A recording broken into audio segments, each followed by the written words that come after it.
بسم الله الرحمن الرحيم. السلام عليكم، ازيك يا أهلاوية؟ عاملين ايه؟ معاكم النصر.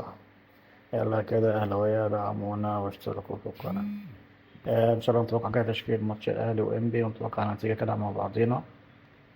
تشكيل الأهلي إن شاء الله مع أول ماتش لعماد النحاس يكون محمد الشناوي، أحمد بيكم، ياسين مرعي، محمد هاني، آه، أحمد كوكا، في رمضان، مروان عطية.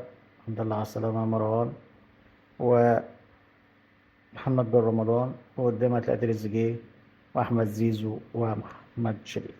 ده التشكيل الاقرب للنادي الاهلي النهارده.